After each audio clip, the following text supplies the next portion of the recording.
Assalamualaikum warahmatullahi wabarakatuh. Perkenalkan, nama saya Novia Rahmahati, saya dari kelompok 4. Saya dan teman-teman saya di sini ingin menjelaskan tentang anatomi fisiologi sistem pencernaan dan anatomi fisiologi sistem integumen. Yang pertama, saya akan menjelaskan tentang anatomi sistem pencernaan. Anatomi sistem pencernaan terdiri dari organ-organ pencernaan yang dibagi menjadi dua kelompok utama, yaitu organ dalam saluran pencernaan dan organ pencernaan pelengkap. Organ dalam saluran pencernaan ini meliputi mulut, esofagus atau kerongkongan, lambung, usus halus, usus besar, dan berakhir di anus. Sedangkan organ pencernaan pelengkap yaitu termasuk lidah, gigi, kantung empedu, kelenjar air liur, hati, dan juga pankreas. Yang pertama, saya akan menjelaskan dari rongga mulut. Di dalam rongga mulut terdapat dua organ yang melibatkan sistem pencernaan, yaitu ada gigi dan juga lidah. Masing-masing organ sistem ini memiliki peranan dalam proses pencernaan makanan, seperti gigi. Gigi merupakan alat pencernaan mekanis. Fungsi gigi ini yang paling utama adalah membantu Anda untuk mengunyah makanan agar mudah dicerna. Namun setiap gigi juga memiliki bentuk dan mempunyai fungsi yang berbeda-beda. Berikut ini adalah fungsi gigi sesuai dengan jenis gigi. Yang pertama ada gigi seri, berfungsi untuk menggigit makanan. Yang kedua ada gigi taring, yang merupakan gigi yang paling tajam, digunakan untuk merobek makanan. Yang ketiga ada premolar, fungsinya untuk mengunyah dan menggiling makanan. Yang keempat ada gigi geraham, memiliki fungsi sama dengan premolar, yaitu berfungsi untuk mengunyah dan menggiling makanan.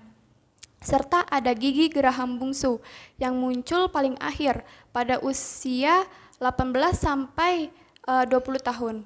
Gigi bungsu ini biasanya segera dicabut karena menyebabkan nyeri ketika tumbuh dan mendesak gigi yang lainnya.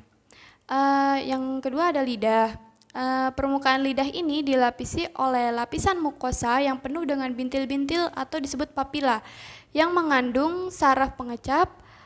Lidah juga berfungsi sebagai indera pengecap makanan, mengatur makanan pada saat mengunyah dan menelan makanan, serta membantu menghasilkan suara ketika kita berbicara. Lidah juga berfungsi untuk membantu mencampur makanan dengan air liur dan mendorong makanan ke esofagus.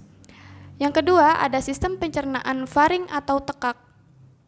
Faring atau tekak ini terdiri dari 3 bagian, antara lain yang pertama ada nasofaring. Nasofaring merupakan bagian faring yang letaknya berada pada bagian belakang rongga hidung, dan nasofaring ini hanya dapat dilalui oleh udara. Dan ada 2 struktur penting yang ada di nasofaring. Yang pertama ada tuba eustachius, yakni struktur yang menghubungkan telinga tengah dengan nasofaring. Fungsi tuba ini adalah untuk mengatur tekanan udara dalam telinga dan lingkungan luar tubuh. Lalu ada tonsil adenoid, yakni massa berlobus berupa jaringan limfoid yang berada pada langit-langit mulut.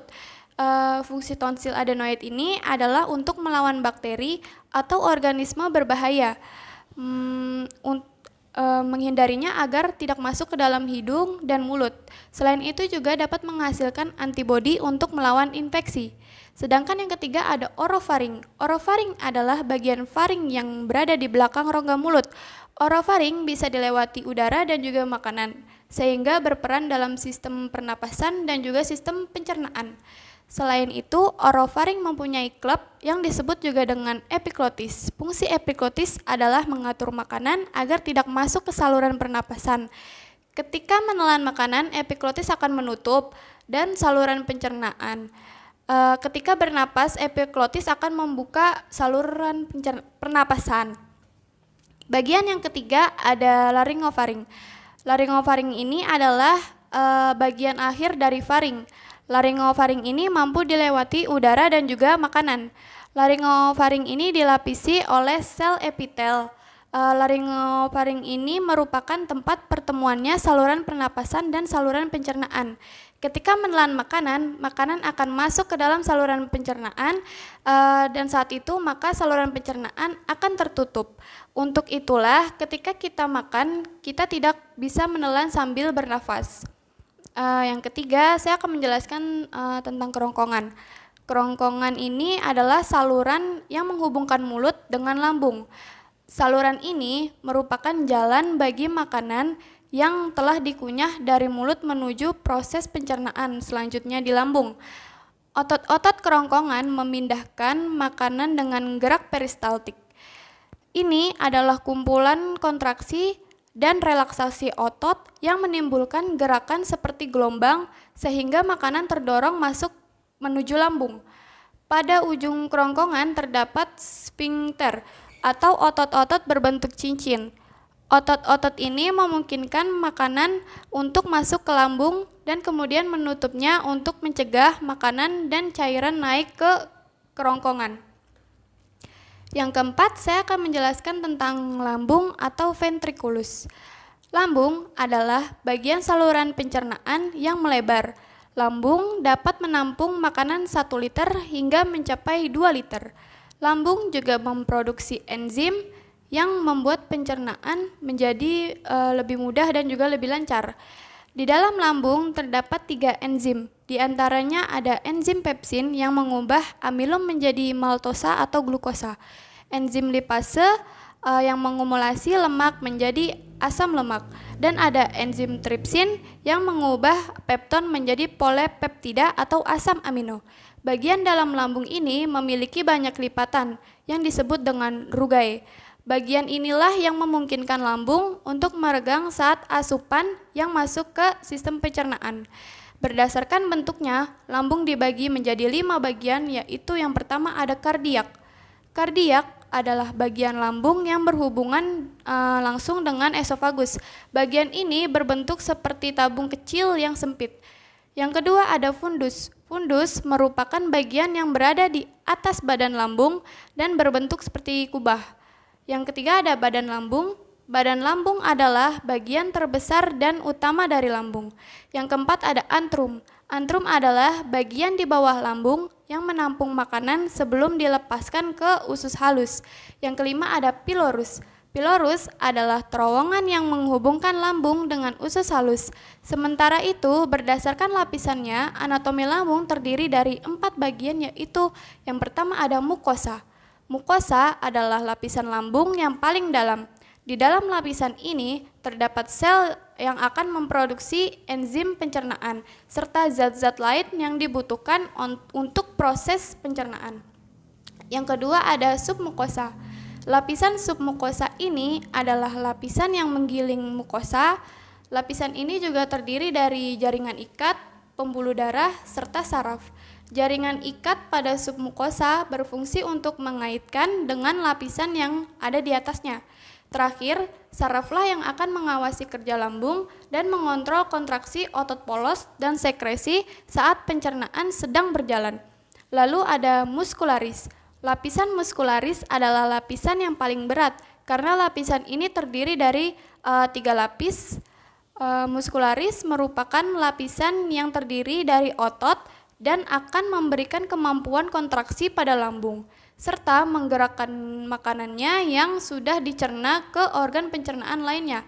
Lalu yang kelima ini ada serosa. Serosa adalah lapisan lambung paling luar. Serosa merupakan lapisan tipis yang licin dan berfungsi untuk melindungi lambung dari perlukaan saat lambung perlu memperbesar selama proses pencernaan.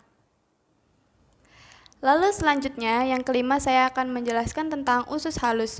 Usus halus adalah bagian dari saluran pencernaan yang terletak di antara lambung dan usus besar. Usus halus terdiri dari 3 bagian, yaitu duodenum atau usus 12 jari, jejunum usus kosong, dan ileum usus penyerapan. Usus 12 jari ini berbentuk lengkungan seperti huruf C yang mengelilingi organ pankreas. Letaknya yang dekat dengan kelenjar pencernaan membuat duodenum ini lebih mudah menerima enzim pencernaan dari pankreas serta cairan empedu dari hati. Fungsi Duodenum ini pada usus halus adalah sebagai tempat awal terjadinya penyerapan makanan.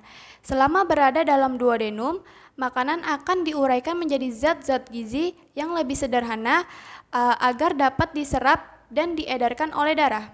Lalu ada jejunum.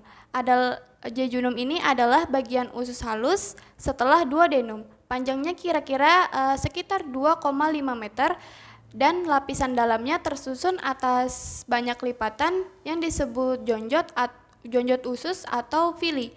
Villi bertugas dalam memperluas permukaan usus halus sehingga zat-zat gizi dapat diserap dengan sempurna. Fungsi jejunum ini adalah menyerap gula, asam amino, dan asam lemak. Setelah zat-zat gizi ini diserap seluruhnya, makanan yang telah dicerna tadi akan bergerak menuju bagian akhir usus halus yang disebut dengan ileum. Ileum adalah usus penyerapan. Bagian usus halus ini panjangnya sekitar 3 meter dan bagian akhirnya berbatasan dengan sekum. Sekum merupakan bagian awal usus besar yang berbentuk seperti kantong. Fungsi utama dari bagian akhir usus halus ini adalah menyerap zat-zat gizi yang belum terserap oleh duodenum dan jejunum. Zat yang umumnya diserap oleh ileum yaitu vitamin B12 dan garam empedu yang akan didaur ulang menjadi cairan empedu. Dan pada ujung usus halus terdapat katup yang disebut dengan katup Bauhini atau katup ileosekal yang berfungsi mencegah makanan masuk kembali ke usus halus. Sedangkan pangkal usus besar disebut sekum dengan kepanjangannya yang disebut dengan rumbai cacing atau appendix. Selanjutnya adalah usus besar atau kolon. Usus besar atau kolon ini adalah bagian usus antara rektum dan usus buntu. Fungsi utama organ ini adalah menyerap air selama proses pencernaan membentuk massa feses, mendorong sisa makanan hasil pencernaan atau feses keluar tubuh, dan membentuk lendir untuk melumasi permukaan mukosa. Di dalam usus besar dapat dibagi menjadi 3 daerah, yaitu ada ascenden atau usus halus berfungsi untuk menyerap nutrisi, menghaluskan makanan, menghasilkan zat penyerapan di dalam tubuh. Lalu ada transversum atau usus datar yang berfungsi untuk menerima sisa makanan yang tidak diserap oleh usus halus, serta menyerap air, menurunkan tingkat keasaman, dan mencegah infeksi, memperkuat sistem kekebalan tubuh. Dan yang berikutnya ada descendent atau usus turun, berfungsi untuk menyerap air dan garam. Pada bagian ujung usus ini terdapat apendik atau disebut dengan rumbai cacing atau apendik. Apendik ini juga berfungsi sebagai sistem kekebalan tubuh. Dan yang terakhir dalam saluran sistem pencernaan adalah anus. Anus atau rektum merupakan bagian kolon yang paling akhir ini memiliki panjangnya sekitar kurang lebih 15 cm.